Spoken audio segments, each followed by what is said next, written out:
Hello YouTube, this is Morgan, Airspeed Prime here with my next Boruto Next Generations episode review. This is going to be for the last episode of Boruto Part 1. This is episode 293. After this episode, we go into what we assume to be a bunch of months of hiatus. It looks like it's going to be probably at least 6 months based on the fact that what we have 4 special Naruto episodes coming in September. So I'd be a little surprised if Boruto comes back before then. I assume the reason they kind of planned that out is that either that's just when those episodes are coming out, or that will be in or around the time they're building back up to the return of Boruto. Well, I will have a little bit more discussion on sort of what the hiatus sort of like means for the show with regards to where we're at with the manga and stuff like that a little bit later on. But first, let's get into the episode here, of course, because we ended on such a huge cliffhanger last time out. Of course, if you've read the manga, you know exactly what we're doing here, but Boruto dying and then opening up this episode with Naruto having to deal with that right there in front of him. His son is dead. The really nicely done sort of like Naruto kind of memories of like Boruto's life, even seeing it like Hinata holding a really young Boruto at the start and like Boruto holding his finger, and then the cut to the present day of like dead Boruto and Naruto being there kind of in front of him. It was a pretty kind of powerful scene to start it off, to really highlight that, you know, at least for a little bit here in this episode, we did kill off the main character. We killed off the main character from Naruto's son. It's a pretty big thing. Now, of course, they do end up reversing it in this episode, but I think in actually a very interesting way. The whole Momoshiki has to sort of sacrifice his potential resurrection to allow his vessel to live, just so that he can live. He has to give up the sort of full power return just to keep himself alive, which means keeping Boruto alive. So he has to sort of quote-unquote accelerate the extraction process by basically sacrificing the last little bit to actually use that to mend Boruto and what he lost in his injury that killed him. So, pretty kind of wild stuff here, but of course the end reveal is that Boruto is now Otsutsuki. He is full Otsutsuki now. He is going to be a like full sacrifice to the Ten Tails in the same way that Kawaki is. So we get to our sort of like big end point of like the significance of like Boruto and Kawaki both being, you know, potential sacrifices for the Ten Tails.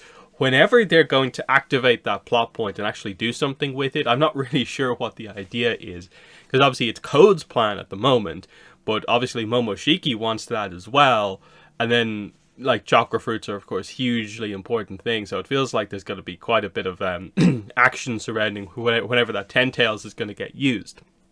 But we are not there yet. Even in the manga, we still haven't really approached, you know, tackling that topic all that much, so that's that. But yeah, we do end up with the idea that Boruto has sort of an extra sort of karma mark on his chest, kind of highlighting that it's like he was repaired with like Otsutsuki kind of, you know, DNA basically, and that is the confirmation there. Of course, the specific here is that the extraction was not like 100% like complete for Momoshiki, so it's not like what the typical plan is, where it reaches 100 and then effectively that person then it like belongs effectively to the Otsutsuki inside them, and they just sort of like rewrite themselves over that person, and that person goes away. And that was obviously what the plan was meant to be, like a full-on Momoshiki resurrection, similar to what we saw with Ishiki going kind of full power with Jigen. So, you know, that's been averted, but Momoshiki's right there, and this has created the dynamic now where, like, at least for the next quite a while in the story, Momoshiki is just going to be inside Boruto as the kind of little devil on his shoulder. They're obviously going for this kind of Boruto's version of kind of Kurama dynamic, but it's almost like more interesting because it's an extraordinarily powerful villainous character who is an Otsutsuki and has his own motivations as such, whereas with Naruto you had to deal with the more sort of like kind of primal rage of kind of Kurama and then the kind of development of that dynamic. With this one, it feels like there's kind of no way Boruto and Momoshiki are going to ever really work together outside of like survival of their kind of combined like entity. There doesn't seem to be a sense where like they're ever going to be on the same page about what to fundamentally do going forward. And then especially when they bring up, of course, the prophecy from some of the earlier episodes, those blue eyes will take everything from you. That's basically what they kind of cliffhang Boruto Part 1 on, is that the prophecy is about to happen soon. So Momoshiki notes at this point that he doesn't particularly know exactly what is going to get us from sort of where we are now to sort of the sequence of events that he seems to know about, but he just knows that it is going to happen somewhat soon. And that it is this massive kind of threat that's being kind of faced. So in terms of the Boruto Kawaki kind of like dual ending on their motivations, Boruto's is to kind of, prove the prophecy wrong, kind of go through it, whereas Kawaki, of course, as we have found out quite heavily over the last bunch of episodes, his motivation above all else is to basically protect Naruto from anyone who would attempt to harm him, hurt him, kill him, even if that means hurting the people close to him. As we saw here, that was sort of the, there was the very kind of reasonable and understandable approach of Boruto and Kawaki came up with the plan of like, if I go crazy with Momoshiki, you kill me plan. And there was a certain understanding to that. But as Shikamaru kind of pointed out, and as basically Kawaki almost confirms himself, this is something he is just fundamentally willing to do.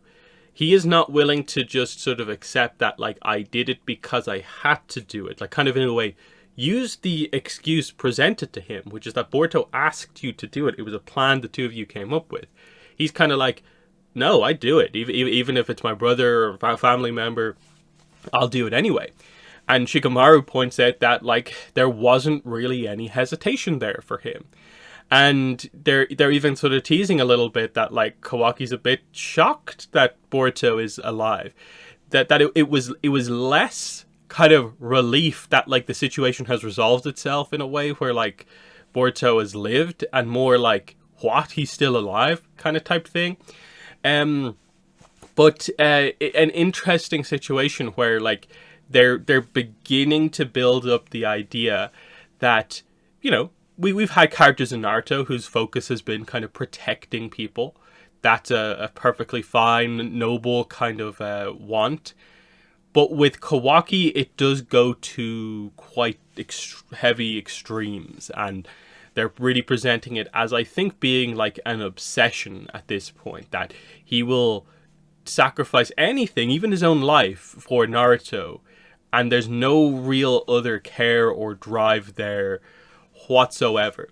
And even though Naruto kind of says like what he says to Shikamaru, which is that he is part of our family, and this was not like all his decision to do this. Like Naruto, as much as he's quote unquote for most of this episode dealing with the loss of Boruto, he does understand the sort of situation that did actually happen. That Boruto asked for this, Kawaki went through with it, that what other solution was there given what was happening?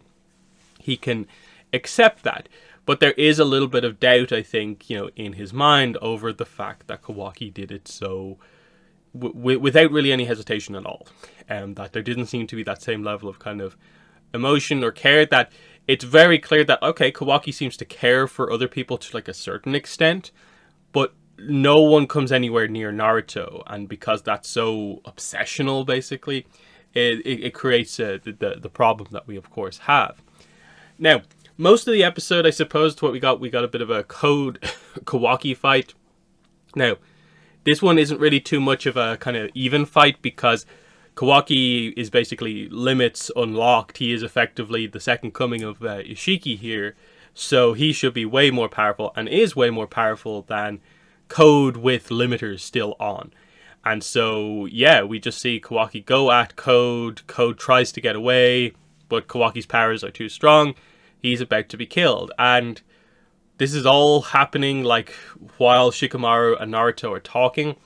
And we just get the big moment where Kawaki's about to finish Code off, but Code pulls Demon out of basically himself. So out of Ada's arms, his deflection power activates, and that's how kind of Code gets the advantage over Kawaki. Now, Shikamaru kind of takes over at this point and just kind of points out that more reinforcements are on the way. You don't really have time to accomplish anything that you really want to accomplish here. So Code is sort of forced into a situation where he's kind of like, yeah, without my limits unlocked, I kind of just have to go.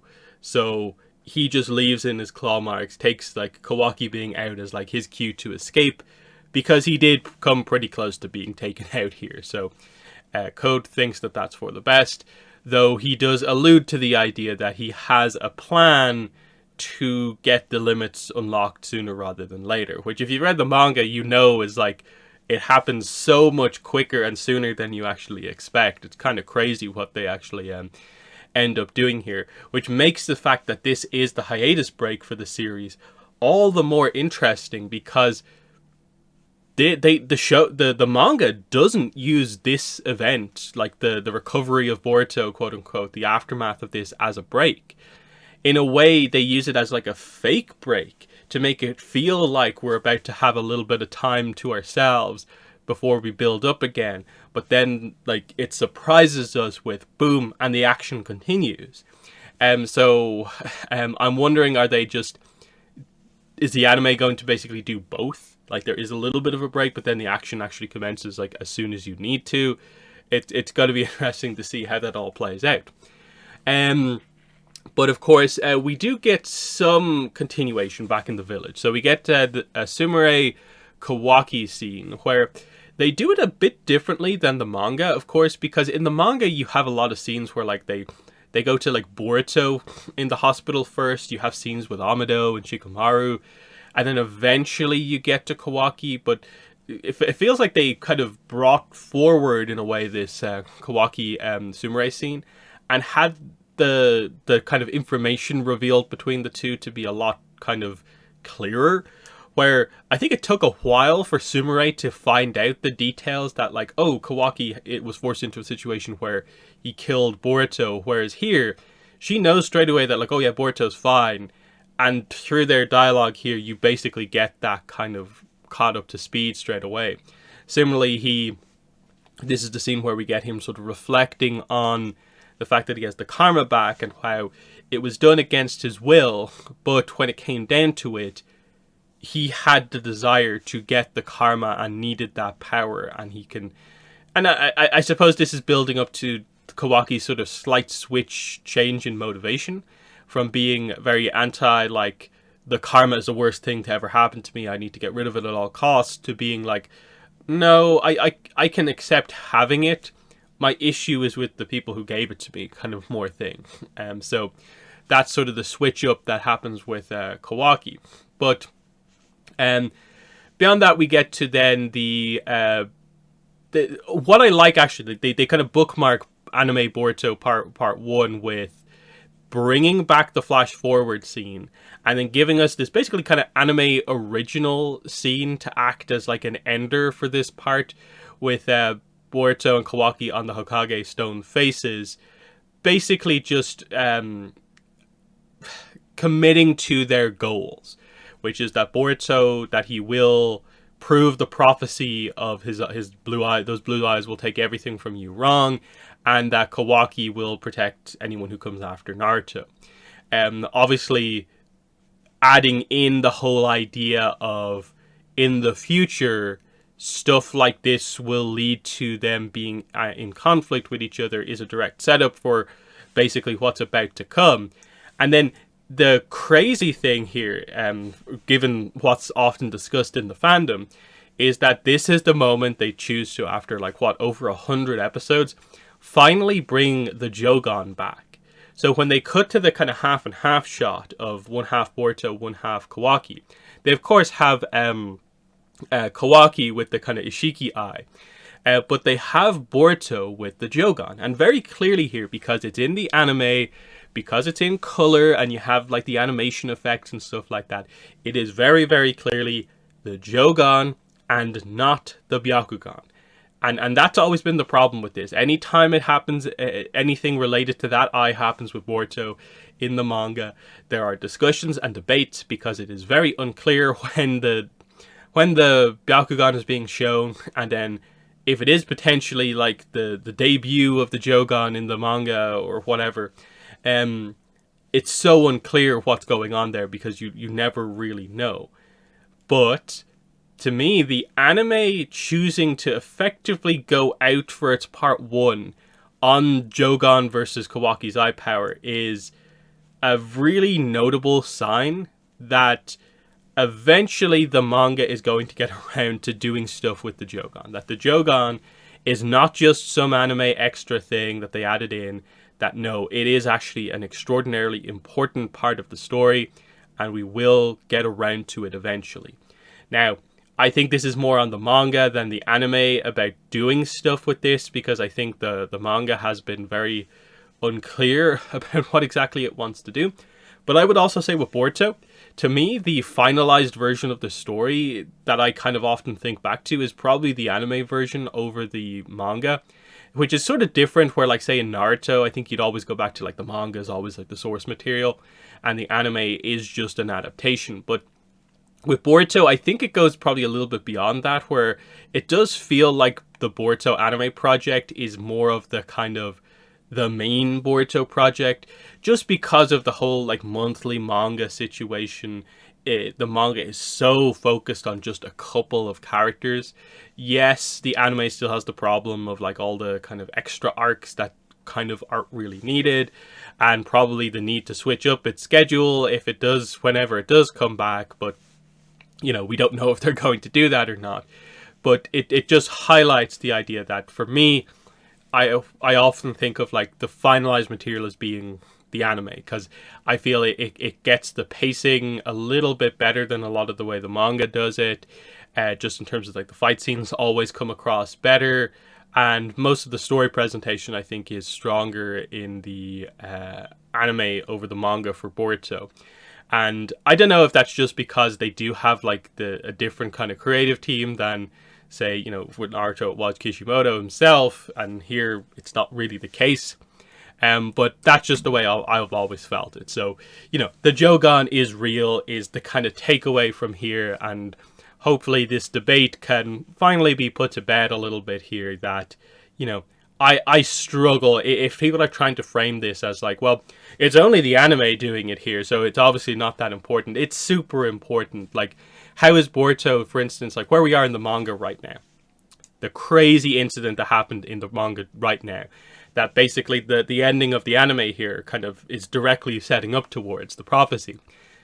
How does Boruto in any way get out of this situation? Like, he is on his own against everyone. How does he get out of it? And it obviously suggests that he needs some sort of a crazy power that kind of comes out of nowhere to actually save him from this situation, to allow him to be kind of safe on his own. And I think they eventually have to get to a point where the jogan, I think, has to either just be a power boost to get him out of this situation, or, you know, change the dynamic quite heavily in a way that we don't expect. And I think that's what we're all waiting for, is for eventually the manga to get around to doing the jogan, and for it to just be clear that, hey, we can stop debating if the jogan is important or not. it just is. It's here. This is what we're doing. So yeah, I think that's basically everything I want to say about the episode. So I'll just wrap it up by just kind of talking about how like it is interesting, like to have such a long running series on my channel where I have reviewed every episode of Boruto since it started on my channel. That because it's been effectively a nearly every week show, it has been an incredibly long run of these episodes that's gone on for what, like 6-7 years. So it is interesting that we're going to be in a situation where this huge series on my channel is just, it's not there for a couple of months. Like, what am I going to do on Sundays for videos? It opens it up a little bit, but you know, at least the manga is still going to be going. And I think that's probably like the final kind of point here to talk about is just, you know, there has been some discussion about like why is this the end point? Why did they choose this point to end part 1 on? Like, especially if you do read the manga, it feels like we are probably 4 chapters away from the time skip. I think most people sort of agree on something along those lines. We're literally a handful of chapters away from the time skip and the perfect ending point. Like, the point where we are going to consider like the end of like Boruto manga part 1 over. Why don't we just wait until then? And I think that what it comes down to is ultimately the production decision to put Boruto on hiatus and end it at this point comes down much more to basically production scheduling issues rather than like anime versus manga content and what they can or can't do. That the problem is less, do we have enough content to adapt? And it was more about, can we keep up this schedule given the kind of crisis point we have got to from a scheduling perspective? And I think that's what was happening, is that if you had tried to force the anime to go on, I think a couple more months longer, I think the production might have fallen apart type thing. Like, we might have ended up getting some really kind of like lower quality episodes, kind of rushed episodes. And I think ultimately such a huge decision to be made about this anime was only made because I think even the high-ups realized that, okay, yeah, this is reaching breaking point. We've got to break. We've got to better plan out what we are doing when we do come back. And that's going to be the kind of key point. So that's why I think they chose the kind of probably the best break point, which was at this point to end it here after the revival of Boruto, but just before the next event happens. It's a somewhat okay point, even if it's not ideal to break on. And then they can come back and hopefully do this final arc of like the manga part 1, getting us to the time skip, and then they're in the time skip. The problem though is that if they're taking, say, 6 months off, let's say they're taking 6-7 months off, that we're getting to September and we're getting the Naruto episodes. They take up a month of content. So let's say 7 months of content, and we'll come back in like what, October for Boruto. 7 months means that, okay, there'll be 7 more chapters of the manga out. So if we assume the next 4 chapters will be the final part of Boruto part 1, getting us to the time skip, that leaves they have 3 chapters then of like basically post time skip, or I suppose during the time skip material. That's still not great. Like, even though it's going to be a long time for us, because of how in a way slow the manga is, they're still going to come back and basically have next to no content to adapt. Because of the way they do the adaptations here, where they're doing at least 1.5 chapters, if not 2.5 chapters an episode, they're going to come back and have like they have about 11 chapters currently, and then plus there'll be, let's say, 7 more. So they'll have about like 18, maybe to 20 chapters of content to do. But that's only going to be like at most like 15 episodes, which, you know, that's a reasonable amount of episodes, of course, But that is 15 episodes, and then they'll be basically caught up. And of course, that those 15 episodes will air over the course of about 4 months. There'll be 4 more chapters, but those 4 chapters will only be like 2 episodes of content. And you can see how quickly, like even if they take a really long break, how quickly they'll catch up on things again. So this is where the planning needs to be strong about, like, I suppose, what is our first anime original arc of part 2 going to be. And this is where I have to assume they are going to do a bunch of arcs that are set in the time skip. Obviously, we have to first find out what the whole nature of the time skip is, where the characters are kind of like positioned, what sort of like kind of training are we doing, how many of the characters are even in a position to do any training. But if there are any, I think it just highlights that there's probably going to have to be quite a bit of content set during the time skip to just allow the show to function a bit better when we do come back. So even if maybe the manga has already jumped ahead to doing post time skip, like I wouldn't be surprised if when the anime comes back, they adapt what's left of like this half of the story, and then they do anime original stuff for, again, I think probably quite a while, because I think what they will probably have to realize is when they come back, they need, when they eventually get to the post time skip material, they need that to be a chunk. They need a huge chunk of content to deliver once we're with the characters like post time skip. You can't just stick with that for like 2-3 episodes and then go into like fillers. So they have to really utilize the time they have here to plan this out like super effectively. At least that's my opinions on it. Of course, people who know more about the production probably will have a better sense of what's going on. But my understanding of it is that the issues are more from a just literally, can we make the episode on time in a reasonable quality? That was becoming a struggle, and that's basically why the decision was made. As we've seen before, them catching up to the manga is not really a huge concern for them. I think it will be a little bit more of a concern here, because I think they want Boruto Part 2 to be like a relaunch for the series, that like people are hyped with the content we've just had, and they want going into Part 2 to be like, it'll be like the end of Part 1, but all the time. So they can't do that if they're only around for just a handful of episodes. So it's a tricky challenge, and I think that's the important thing to realize here, is that it is not ideal, the situation we had here.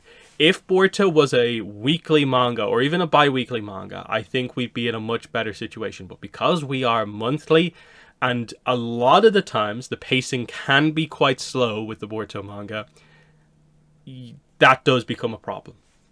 But I'm going to wrap it up there. So for, I guess, at least the next couple of months, that will be the last Boruto anime video. But do remember, I do cover the manga on my channel.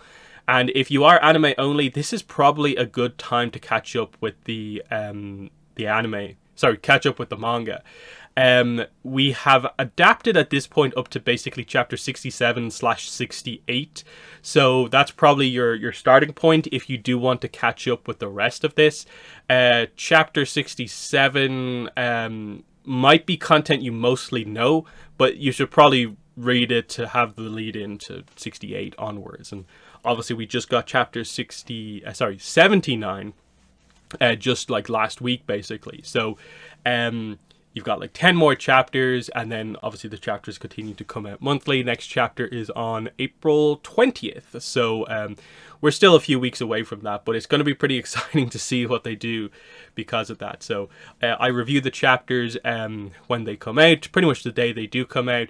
And then at some point in between chapters, I always do a discussion speculation video. So I have a feeling I'll do my speculation for the next chapter probably sooner rather than later. It might actually be next week, because I'm pretty excited to talk more about what happened in chapter 79 and where the series is going from here.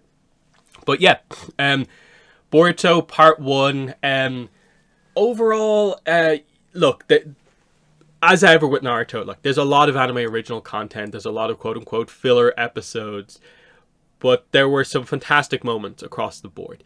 And as someone who enjoys the fillers a lot of the time, I think there's enough good in so many of those arcs that, you know, if they were just a little bit more kind of focused, you know, trimmed down a little bit, you know, I think a lot of those arcs would be like a lot better than they actually end up kind of coming across. And it maybe highlights that, like, production wise, Boruto has probably been struggling for much longer than maybe anyone was actually thought. And that's probably why you don't really see weekly anime all that much these days. Year-round weekly animes, there's so few of them existing anymore because it's a production nightmare ultimately. And the fact that we went for basically most of, like, what, 7 years, nearly 300 episodes, like, it's kind of crazy. And there were so few breaks as well. That's the really important thing as well. So you know, it's exciting in a way, like, to see, will part 2 be anything more than just, like, literally the part 2 being added on? Will it just be the same show but just the next bit of content, or will they actually try and do something? Because I think most people would be okay with some switch to it being a little bit more seasonal, where maybe you only do 26 episodes a year, or something like that. Just anything to cut it down to make the production work a little bit better, where it's better for the people making it and it makes for a higher quality, like, episode on average. We still probably would get anime originals, but if in every 26 episode chunk we got, like, say half of it is like a manga arc and then half of it is a anime original arc, I think that's a nice way to do it. But, you know, they probably can't perfectly plan it out that way all the time. So there are my thoughts on the last Boruto episode for quite a while, but of course I will continue to cover Boruto on the channel. That has been the video. In the comments, let me know what your thoughts were on this episode and what you think the kind of future of the anime actually is. But that's been it. Thanks for watching, and bye.